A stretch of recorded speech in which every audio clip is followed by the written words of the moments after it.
Yo, what's going on, everybody? Suburban Legend here, bringing you guys a gameplay commentary of a brand new game I picked up the other day. This game is called Starhawk. It's a new third-person shooter from developer Lightbox Interactive, and this game is actually a PlayStation 3 exclusive. So, I'm just going to kind of spend most of this gameplay commentary explaining the concept of the game and what you got to do, because it's definitely unlike any other game I've ever played in my life. It's a third-person shooter, a little bit like Halo, but it combines a lot of other elements from different game types that I've never really seen before, and they all go together very well to create a fun, competitive game that's also extremely original, which is a lot of fun, because a lot of the online shooters nowadays are basically all the same thing. At least most of the ones I've been playing recently, Battlefield, Call of Duty.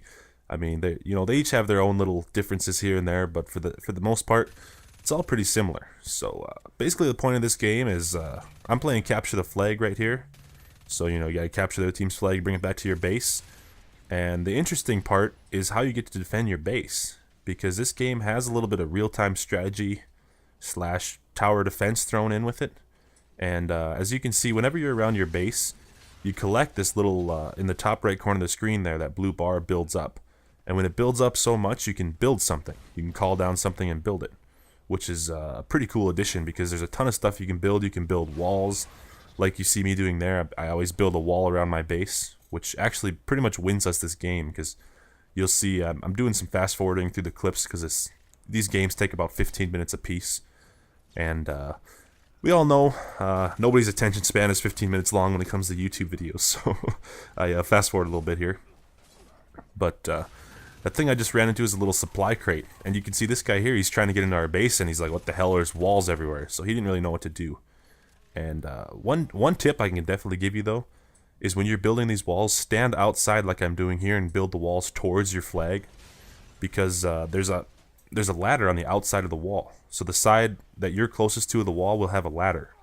So if you build it the opposite way from the way you would think, like this guy here, he just came in the ladder, and now he's screwed because he's inside the flag area, and he can't get back out. There's really nothing he can do. So, of course, you can throw a couple grenades and try and destroy the wall, but that's going to take far too long, especially if he's in our base. One of us is going to run over there and kill him pretty quickly, so he's pretty much screwed.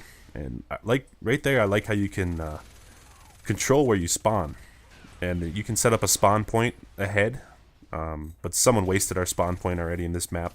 So a little later on, I tried to drive forward and create sort of a forward operating base where people could spawn, and then we can go kill their flag, but didn't really work out. There, that guy pretty much cut my head off, but it's alright, because he was screwed. He grabbed our flag and he couldn't get anywhere. So I usually like to start out these capture the flag matches by going ahead and constructing just a huge wall around our flag if possible, and putting up a bunch of turrets. So whenever they come to try and steal our flag, they're pretty much going to have a pretty difficult time getting our flag and getting back and scoring any points. So now that I have my wall fully set up, I dropped down one of these things here, and I'm flying over trying to steal their flag. So you see one of my teammates actually went ahead and just stole their flag. So I'm kind of hanging out. Right here is where I was going to start my forward operating base thing, but that outpost right there, that's your spawn point, and you can only have one of them on the map at a time.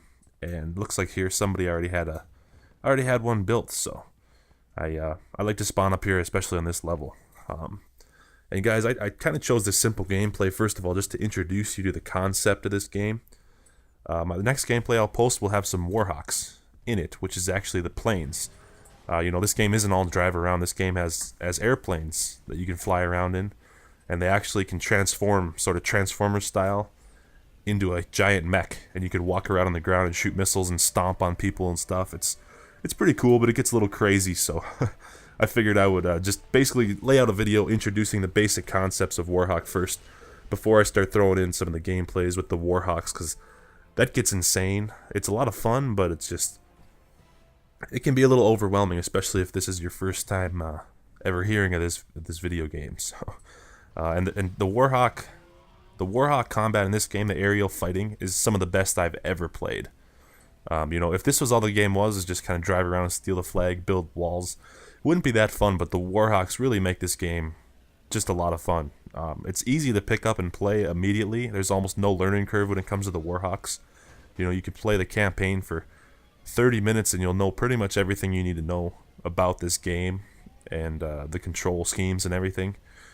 And then you're good to go. You can jump right into online play. You're going to get hammered though. You know, this game is kind of like Battlefield if you're playing Conquest, where some of the good players all get together on teams and will just spawn trap the crap out of you. And I've seen some people online complaining about that, saying a lot of the online matches and here I was pretty excited because I was about to score. That's what she said. But anyways, a lot of the online matches just kind of dwindle down into camp fests where you're just getting spawn trapped. But you know, to me, I take that as a sign of my team sucks if that's what happens. So, you know, if that's what happens, it's only your fault and your teammates' fault. You need to communicate a little bit better. So this is definitely a game where teams that communicate are at a massive, massive advantage. Here I rode up to pretty close to their base, and I dropped one of those buildings that spawn these huge tanks. And you can see this tank just shoots this cannon like this. This thing is massive. And I got a double kill right there, which is pretty sweet. I rode in here trying to kill everybody. And this is right about the end of the game because we're about to hit our score limit here because our guy took the flag. And you can see this red thing here was someone came in on one of their pods, actually spawned right on me and completely blew up my tank. So anyways, we won this game 3-0. That's a quick introduction to Starhawk, and I'll be posting this more in the future.